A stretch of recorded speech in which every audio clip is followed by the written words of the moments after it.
Good afternoon, everyone, and welcome to the Foreman Community Demo with your host, Gilvin, and, well, basically nobody else.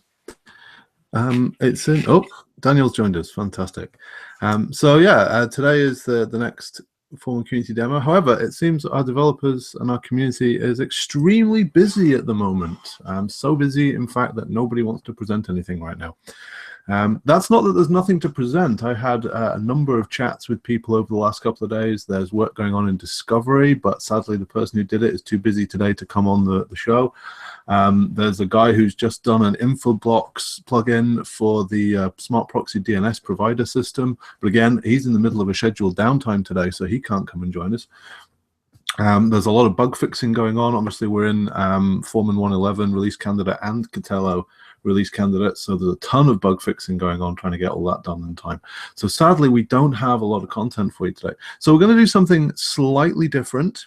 We've got myself to talk a little bit about the community stuff. It's actually 6 months, pretty much to the day almost, since I took on the role of community lead.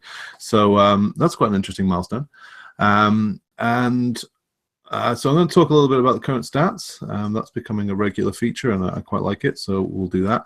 And then I'm hoping we can do a few interview panel discussion type things. So Daniel, who you'll know as Di Lovato, has agreed to come on and do a kind of get to know a dev type section. I'm looking for maybe 1 or 2 other people to come join me. So if you are interested in being on the show in the next sort of half an hour and you're watching, please do get in touch with me. And I will happily have some community members on to talk about how they use Foreman, and we can just have a little bit of a discussion. I think that might be quite fun. But at the very least, we're going to have some dev chat. We're going to have some stats. So let's kick right off then. As I said, we're coming to the end of the release candidate period for 1.11. I heard a rumor this morning that it might be out tomorrow. I'm pretty sure I saw Dominic say that he was thinking of tagging it today and releasing it tomorrow. Don't hold me to that, as ever. It's open source, no promises. But it should be out pretty soon. And so I thought I'd give some stats on downloads in the last few weeks. And I think for me, the standout thing is the number of people downloading the release candidates. 250 people have downloaded release candidate 2, 277, presumably there's some overlap there, have downloaded release candidate 3. That's huge. That's absolutely huge. Have you any idea how important that is to us? There are so many people out there who will not see this video, who will not ever get a thank you for the testing of the release candidates. And if you are one of the people testing the release candidates, thank you. If you know someone who is testing a release candidate, go and thank them for me. These people are super, super important to how Foreman does its releases. We wouldn't have the reputation that we do without the people that test our release candidates. So that's really huge. Obviously, we've also got a heck of a lot of downloads of 1.10. Hopefully, we'll see that number shift to 1.11 by the next demo. But just the idea that there's 5,000 downloads. Now, some of that will be mirroring, its finger in the air statistics and that kind of thing. But you know, there's some pretty active numbers there. In terms of commit activity, pretty similar to last demo. 108 opened pull requests, 377 closed on GitHub. That's pretty similar. I didn't have quite as much time to pull out as many stats this time around, but here's just a few, and the numbers are all pretty similar, really. So it's about 100 closed PRs on Core, slightly similar number on Catello. Lots going on in the plugin space, lots going on in the installer space. It's all kind of active. For Redmine, again, all the numbers are pretty similar. So it's about 120 opened bugs and about 200 closed. So that's pretty good. And it goes to show possibly why we don't have quite so much to show this time, because actually most of the action's going on in the bug space rather than in the feature space. So hopefully that will shift. Hopefully we'll have some more to show you in the future. So I'll talk a little bit about what I'm working on. That's all there is for slides, sadly. But I'll talk a little bit about what I've been doing recently. So there's a lot going on around conferences. So I've been trying to work out how we do slightly better at conferences. One of the things I heard quite strongly at Fosstern was that it was actually quite difficult to find our table. You had to kind of get up to the table to realize we were there, because there was a massive overt banner behind the table and no Foreman banner. So I've been trying to get something like that sorted, but that actually then led to a wider discussion about short sentences. Like, I don't like the phrase mission statement, but that's kind of what it is. You need like a really short, like 10-word summary of the project, and then like a 25-word and a 50-word, so that you can be consistent, right? And you can put them on banners, you can put them on t-shirts, you can put them on stickers. And so I need to get a discussion out onto the mailing list so that the community can have a little bit of a chat about how we describe our project consistently. And then that goes into a larger document.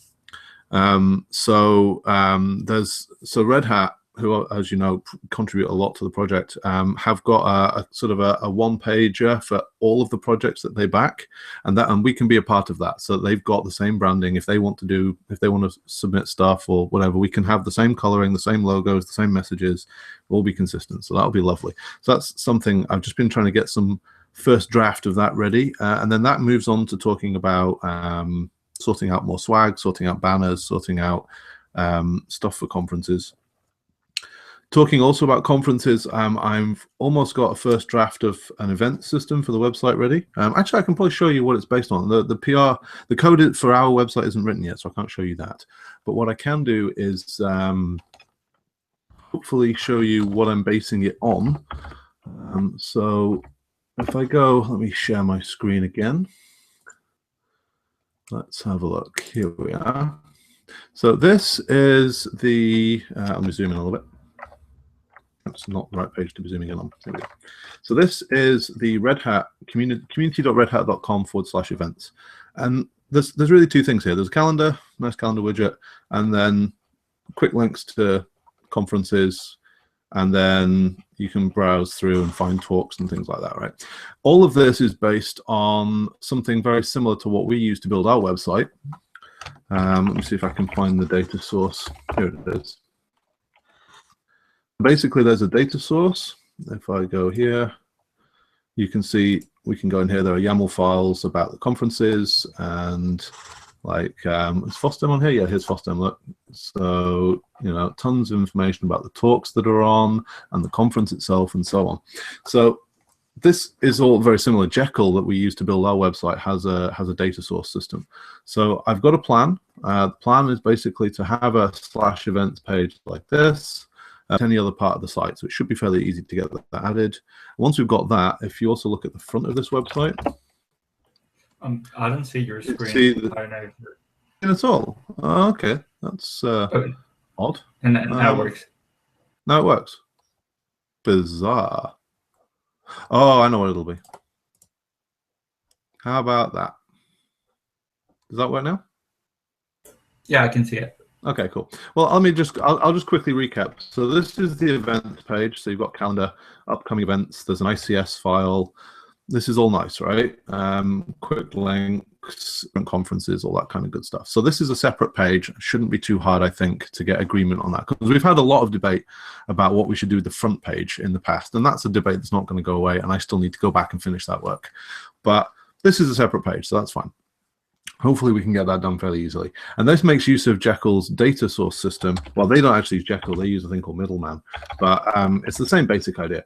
And let me find it. So hopefully this is showing up, Daniel. Yep. Is this showing up okay now?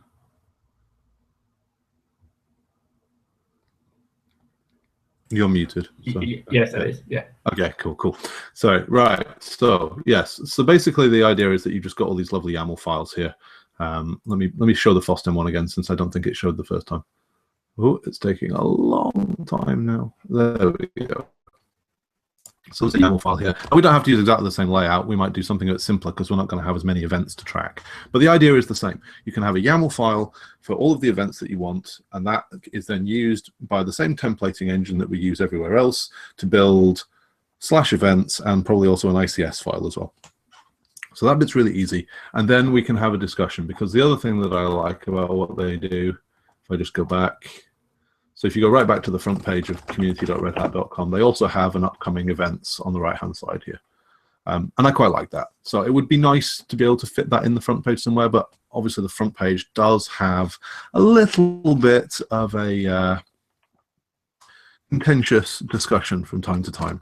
So yeah, it's going to be interesting. But at the very least, I should be able to get /events and an ICS file merged, hopefully soon. And then it's really easy if people are going out and giving talks on Foreman. You're just a pull request away from appearing on the Foreman events calendar, and that should be really trivial to keep and maintain. So I'm really, really looking forward to getting that up and running. I hope to have that done in the next couple of days, actually. I started looking at this a couple of days ago in serious amounts, and it seems pretty straightforward to do. So that's kind of one of the things I'm going to be working on in the very near future. So that's 10 minutes of community update. I thought I'd have a quick look around what's going on in the community. We don't have the people here to present stuff, but I can tell you a little bit about at least what I've seen going on in the community. So let's have a quick think. So the first thing that I saw recently was that obviously 1.11 is going to be out soon. That's awesome. Catello 3.0 is in release candidate. So if you're a Catello user, hopefully you're checking that out. Again, we love our release candidate testers. There's a lot of plugin action going on. So I know one of our community members, Imri, is working on an extension to Discovery, and he was going to be here to talk to us about that today, but sadly he's too busy. He's a super busy guy, but they've been using Discovery for a long time. I'm hoping to do a case study with him fairly soon.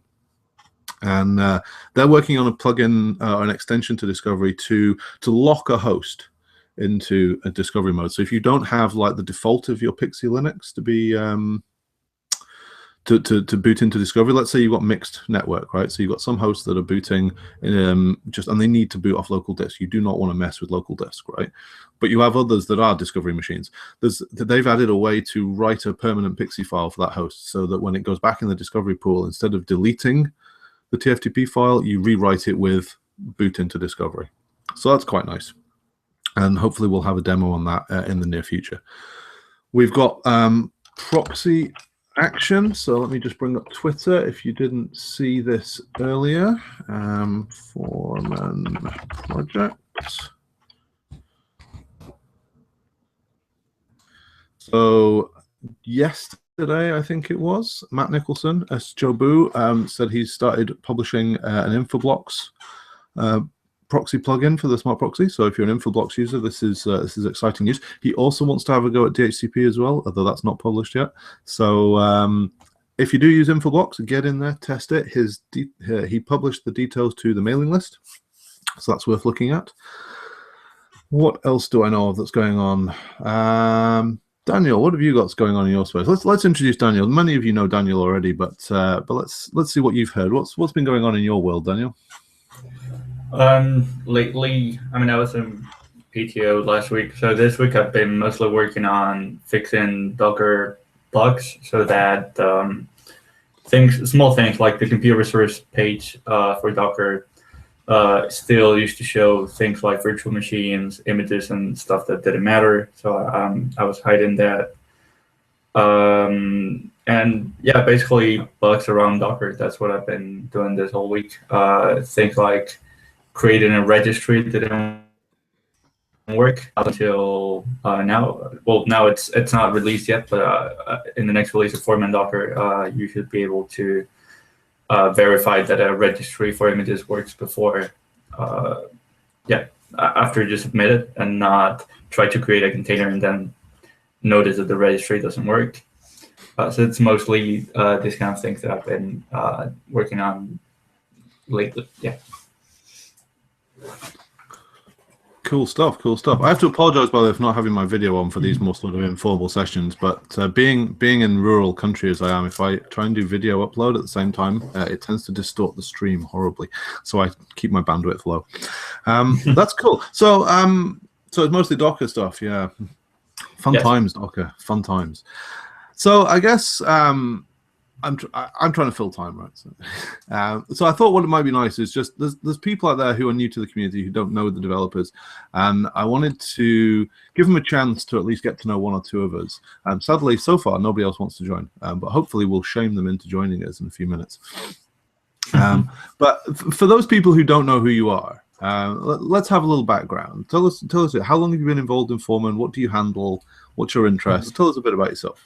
All right. So I'm Daniel, as you said. I was Foreman users for about almost 2 years in a data. And during that time, I mostly got started contributing to it. I think it was around 1, 2, maybe.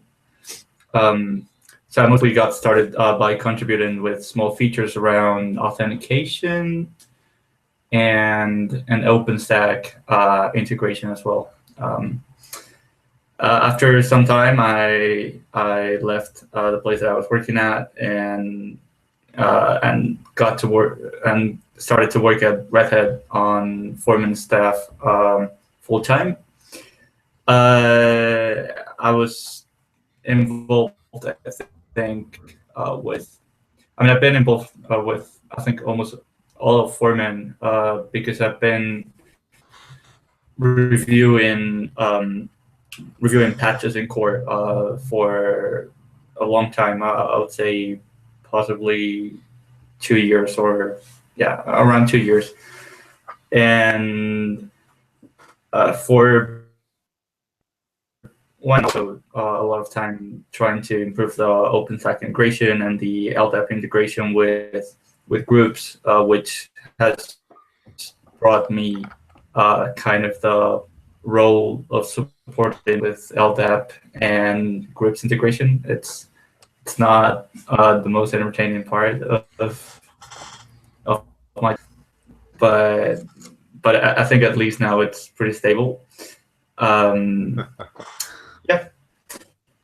Cool. Well, yeah, it's not glamorous, right? It's not glamorous, but people need that stuff, right? You're not an enterprise product if you can't support that it's stuff. just complicated to replicate enterprise LDAP setups in your local machine. That's basically the gist of it.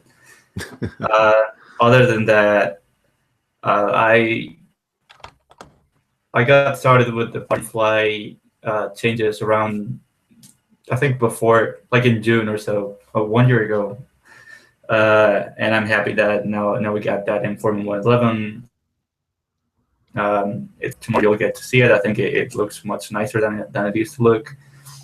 That started with Foreman Ansible recently. If you've been using Foreman Ansible, I think you would like the plugin and the inventory.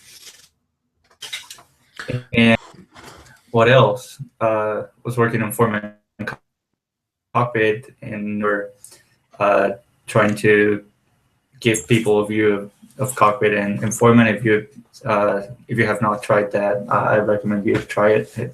It's interesting to be able to access pretty much everything on a host through Cockpit and Foreman. And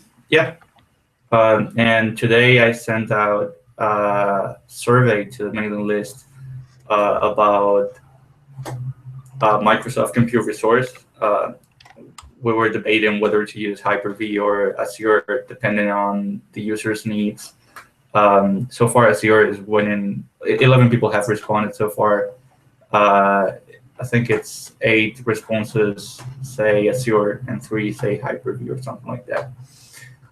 Anyway, if you're a Microsoft user and you want to tell us what you're using, that will help us to decide. Because I mean, the best would obviously be to do both, but we don't really have that much time. So Yeah, it's cool. I was actually chatting with another community member earlier this week who was saying much the same thing. It was like, when are we going to get Azure as a compute resource, right? Because we've got all this talk of it as like the new favorite, but no one seems to be doing much with it, and that's interesting. So yeah, I think that'll be an interesting survey. Though I saw something. Can you put it here in the video? I can put the link up. Let me open it in a browser and then share my screen, so that people can actually see it. Here we are. So this is what it actually looks like. I don't know how readable that is in the address bar. Sadly, increasing the font isn't going to make my address bar bigger. But what I will do for those people watching later, I will add the URL as an annotation on the YouTube video so that people can click it. Thank you. So that'll be cool. Hello. Oh, I've lost it already. Sorry about that. I do believe we have another dev to come and chat with us, which is going to be fantastic. So we'll do that in a second. I'm just going to pass him the link right now. So yeah, I think it's really cool. I mean, you've obviously been involved in a long time. You touch a lot of parts of the project, and it's good that we've got people like that, right? We need people like that. And I do love Cockpit. I have to say, I was playing with Cockpit a little while ago, and that plugin is just fantastic. And the thing that makes it fantastic is not just that Cockpit's fantastic, but it's a really good demo of replacing the frames on the host page. Like, if you can do that with Cockpit, you can do that for any plugin, right? Anything you want could do that. Like, the one that's in my head, and I haven't had time to write it, but I would love it if somebody did, would be to do something with monitoring, right? To go out to Isinga or Zabbix and pull out some graphs out of your monitoring system and put them there. Because the Puppet graphs, shiny though they are, aren't the most useful thing we could display there, right? So if you've got actual monitoring graphs and you could see load average over the last hour on that page, that'd be fantastic, right? Yeah, I think there's a page in Cockpit that you can show CPU memory and stuff like that. There is. I'm kind of reinventing the wheel with that example, but you see where I'm going. Like, any plugin could show. And we've got so many of these extension points now with the host statuses, right? So you can add a host. So I get from monitoring because I used to be an admin, right? And hi, Foreman. Yeah, I used to be an admin, so I get stuck on monitoring. But like, the ability to chuck in a host status and some graphs as using some of your plugins as examples is it's fantastic.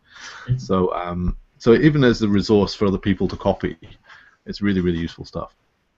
All right, well, thanks, Daniel. I'm gonna head over to Eric, who's just come and joined us. So Eric, just to give you the background, basically we have no demos today, so I thought we'd do some dev chats, get to know your devs. I think it's important that the community has some idea of who at least is paid to work on this stuff, right? It's a fine line to walk, but if we are known to everybody in the community, then it's easier to make us approachable and all the rest of it, right? So I thought we could have a couple of introduce ourselves sessions, and then if they go well, we'll do some more in the future. So why don't we just fire straight over to you? Tell us a bit about yourself. How long have you been involved with Foreman project? What do you work on? What do you handle? That kind of stuff.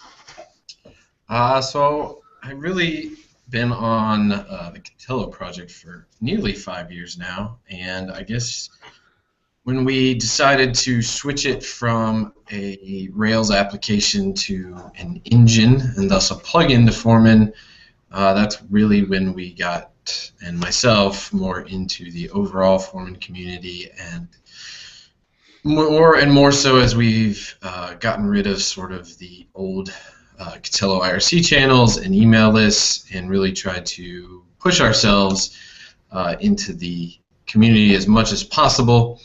Now I know that we still have some installation issues with respect to being able to adapt in that regard, but overall, trying to push into that, trying to be a predominant member as best as we can, and just like any other plugin in the end, and it's been quite a fun experience. Good stuff. Good stuff. And you're eHelms on IRC, for those people who don't know, just to make that clear. It's always good to know who to talk to if there's a problem, or if there's not a problem. If you just want to say thanks, that's always good. So, I mean, what from your perspective, as you say, that it's been an interesting road, right? Merging these two communities together, and that's thrown up some challenges, but I think we've done a reasonable job. Where do you think there's still work to do? The biggest part is that we were a large Rails application, and then we built a lot of mechanisms, and there was a lot of assumptions around how we deploy that are still tied into the technical parts. And that is what has held us up the most, because we need to be able to support the prior community, prior installations, and find a way to move forward. And as those that do know of Cotillo, they know it's pretty heavy. Since we have to bring along Pulp and Candlepin, which brings along Python and Java, and ramps up the system requirements. So figuring out how to do that transition when we've already got installations in the wild is probably the hardest part, and the part that we're slowly doing piece by piece. The community aspects have been a lot easier, and we've tried to push those first because they are easier, such as getting involved in the mailing lists, demos, contributing outside of just our GitHub organization when we can, and contributing things that we've come up with over time to the greater. And then there's some little things that we probably should do at some point if we can, which is integrating our docs and really just making ourselves look like any other plugin. It's just that we happen to provide content management. That's cool. Oh, I'm going to meet you. Oh, no, we just muted each other. So yeah, that's yeah, you're right. I mean, that backwards compatibility is really hard, right? Because actually we've got quite the whole project, not just Catella, not just Foreman, quite all the various parts of it have a good reputation for stability, right? And it's something that's important when you're touching so many parts of someone's network and managing all their machines for them. You don't really want to hose 1,000 machines. And all their DHCP servers and DNS servers and their content and RPM repositories, and that would be a bad thing.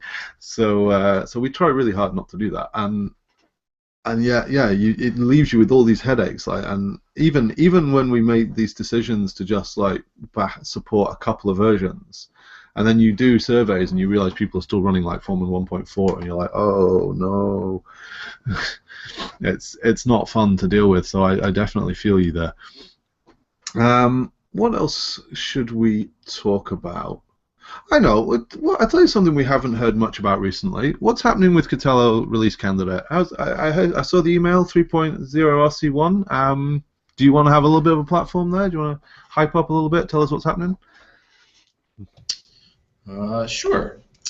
So we did finally get an RC1 out. We were waiting for some specific features and changes to go in, as well as we were waiting for Pulp 2.8.0 to GA, because we are very tied to how Pulp works, and we use it very heavily to do a lot of our heavy lifting of content. So in the past, we had done some releases or some RCs where maybe we were using a beta version or an RC version of Pulp.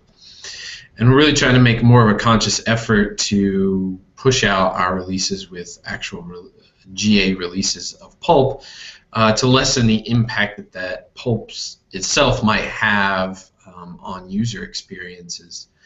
On top of that, we included a lot of feature updates, a lot of new stuff with 3.0. So it's a lot bigger in that sense, in that it's coming along with a lot of new stuff, and we did have to rev the major version because we dropped Docker v1 content. That's probably the biggest change, I guess, between 2.4 and 3.0 is if you had Docker v1 content, we can't manage that anymore, and that's largely dictated by what Pulp's able to manage, which is in turn dictated by what the Docker API is providing and what they do. So that's driven by that, and it's kind of unfortunate in that regard, but it is something that we have to do, or else it would just be broken for the most part. But I will say that it comes along with 2 new content types. In addition to Docker v2, it comes along with the ability to manage OS tree content, which is kind of an up-and-coming way to manage content on the server. The Atomic project uses that heavily. And the other is something that has been, I guess, sort of left behind, but is the most basic of content, which is basically generic content.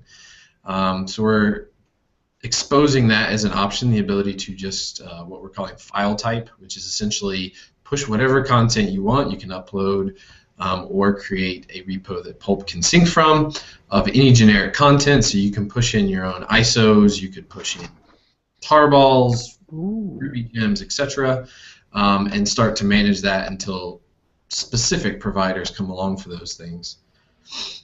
That's and then really cool.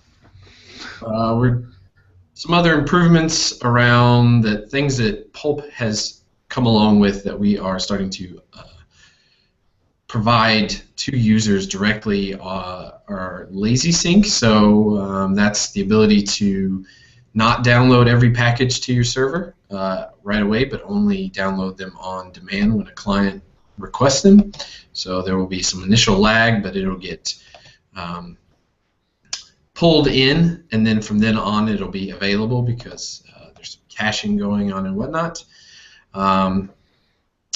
There's also mirror on sync, which was a big one for some folks, which is anytime you synced a repo, you got all the new content, but we never got rid of the old content. So now you will have the ability to say, I want this mirror repo to always look like what the upstream repo, which means it will clean out anything old in it and only bring in what's new and thus in the upstream metadata.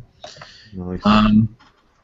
And then just a couple other highlights, remote execution integration. The guys working on the remote execution plugin provided us with some changes and commits to provide that as a way to do package installs, errata installs, errata updates, in addition to the traditional Catello agent method. So you can use SSH if you prefer that over the Catello agent, and then if you don't want to run that agent on your boxes. However, the agent is still required for doing things like pushing up repository or package information that's installed on the system and how we do our errata calculations, but you can still perform some of the actions via remote execution if you want. And then there was smart proxy status information for various services that was added in Foreman, and the team working on that also added to Catello the ability to see what your Pulp is doing, what its storage is like, because that's one that bites people a lot, is they run out of storage because they don't realize just how much content they're syncing down. So now they can see sort of information around how the syncs are going of content out to smart proxies that have Pulp on them, as well as what the storage information is like on them. Superb. And then just the scenario installer that Foreman is using, we're also making use of. There's been a lot of efforts around host unification, unifying what the host object that you see typically in Foreman and the attributes around what we were calling content hosts are closer and closer. And then a last little shout out to inner server sync, which is the ability to export data from one server and then content-wise, and then import that same data into another one. Cool stuff. Lots of fun things. I have to say I'm really excited about the generic file type, just because that kind of base layer allows you to see what's popular, right? It's just find out what people are just implementing the hard way and go out and actually spend some time on that. So the first one that jumps into my head is that people ask about dev support all the time, right? But a dev repo is just a bunch of files anyway, so if you've got something to generate said bunch of files, you could then upload that and actually treat it like a dev repo. It would work fine. So I might even try that. Being the dev person. It would be interesting to have someone try that and just let us know, because I've tested it with I've tested with tarballs and Ruby gems and smaller normal things like that. Sure. That I can think of, but. Sure. I mean, there really isn't a lot to it when you look at how Debian repos are constructed. It's a bunch of files. You can literally just start an HTTP. Like I have a very basic Debian repo running in the house for packages that I build on my Jenkins instance in the garage, and it is literally just Python -m HTTP simple server in a directory. That's it, right? I mean, there's nothing more to it than that. It's a bunch of files with an HTTP server in front of it. So it should work. Now, something has to generate that metadata, which is what Pulp's doing for you and Catello's doing for you for RPMs. But as long as something generates that metadata, then it's just another file, right? So, and you can version the whole thing together as one library. So I might try that. It should be fun at some point in the year 2020 or something like that. I don't know. Right. Well, we've killed well over half an hour there. So that's been pretty good. I'm just wondering whether I want to do anything else. Maybe we should have. I don't know. Is it? Oh, hang on. There's one question. One obvious question I haven't asked you. With I can see 111 Foreman 111 being tagged in IRC right now on my second monitor. You can refuse to answer this if you want. But what's your expectation for the release of Catella 3.0 or the next RC? I won't say that I have any dates at the moment, but I will say that we have tried to, as best as we can, stick to the release schedule of Foreman or lag behind by a little bit. At a minimum, the past couple of releases, I should say always, but the past couple of releases, we've at least tried to branch our code at the same time that Foreman branches so that we're kind of helping to ensure that we're compatible. There are a lot of open issues if you go look at the release in Redmine. We are trimming those, but there's a lot of good changes, and I'm leaning towards as stable of a release as possible. So I'm not necessarily trimming it heavily to say we got to get it out by a certain time, and rather trying to focus on what is coming out of testing and stuff, so that we can say this is what's needed to ensure that we release a stable release. So I won't say a particular time. It won't be that we lag behind by a month or a month and a half, but a goal is to ensure that it feels good for this particular release, given that we're introducing so much change. Very good answer. That's a very long-winded way of saying I'm not telling you. But it's fair enough, and I wouldn't really expect anything else. All right. I was toying with the idea of doing an open discussion about not necessarily what any one of us would like to implement next, but possibly what we think should be implemented next. But I suspect that's going to turn into a massive bike shedding argument, because I'm just going to say IPv6 and then walk away. I don't know. It's quite difficult to work out how to do this kind of thing for the first time we've done a kind of more podcasty feel for this show. So I'm just trying to work out what I want to ask. Yeah, let's just go on a little bit. Daniel, what do you think's missing? What do you think we should do? It could be a plugin, could be something in core, but what would you like to see that we haven't got?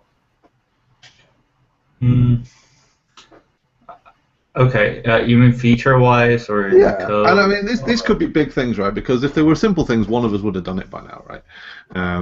But like, yeah, I mean, for me, the obvious one that keeps coming up when I talk to people is IPv6, right? We know why we haven't done it. It's complicated.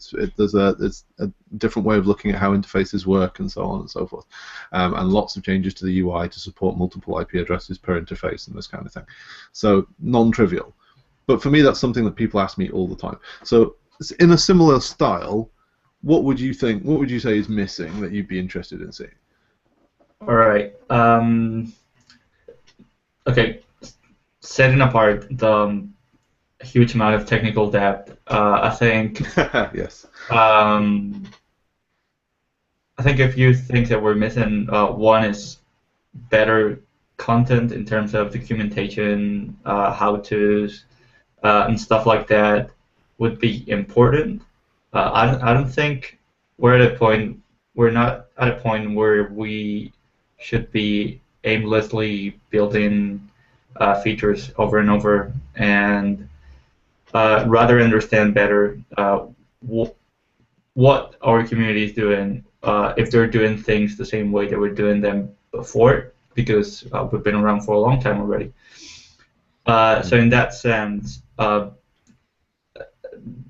think it would be interesting to either embed some analytics into Foreman that would report data from our users, so we don't have to make a yearly survey as we're doing right now, and figure out how are they actually using Foreman, or something like that. But I think that would be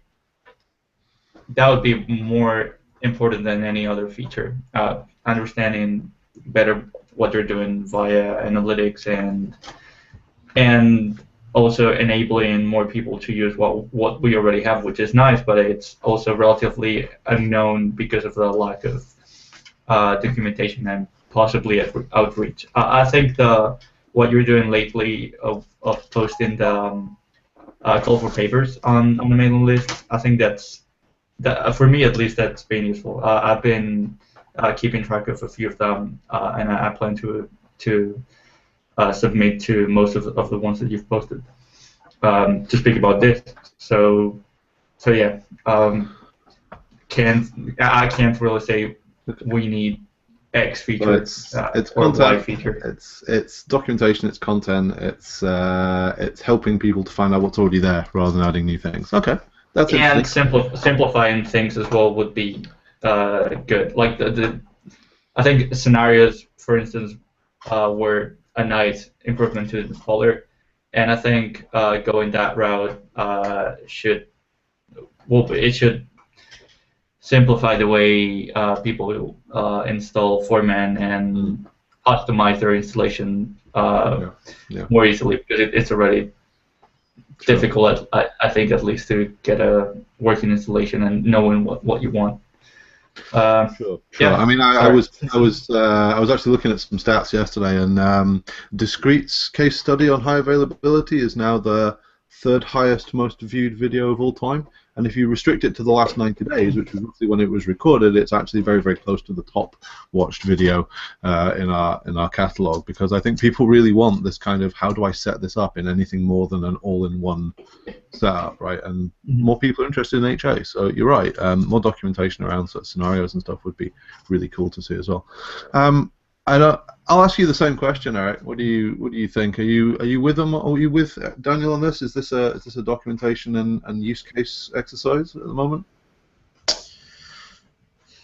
Parts of it, yeah. I tend to think about accessibility a lot from both the developer and the user perspective. How do we make it easier for users to install? How do we make it easier for users to even just try it out, to know whether or not they want to use it? Foreman by itself tends to be fairly lightweight and a little easier to do, but when you start including Catello, for example, or you start including some of the other plugins, Rex or Discovery, once you try to bring multiples of those together, it's not necessarily as obvious, or there's not a simple, I kind of want all of the goodies at once.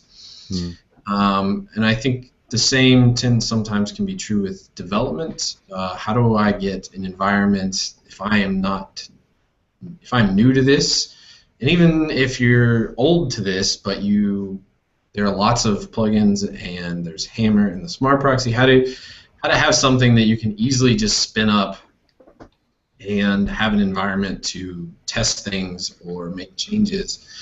That's the kind of things I tend to think about, because it's the things that I find killing time or wasting time, in my opinion. Or as I see it, I want to go try out this PR. Well, I don't have, say, Hammer set up, so I have to go figure out how to set up Hammer. But if I had an environment that sets that up, I'm good to go.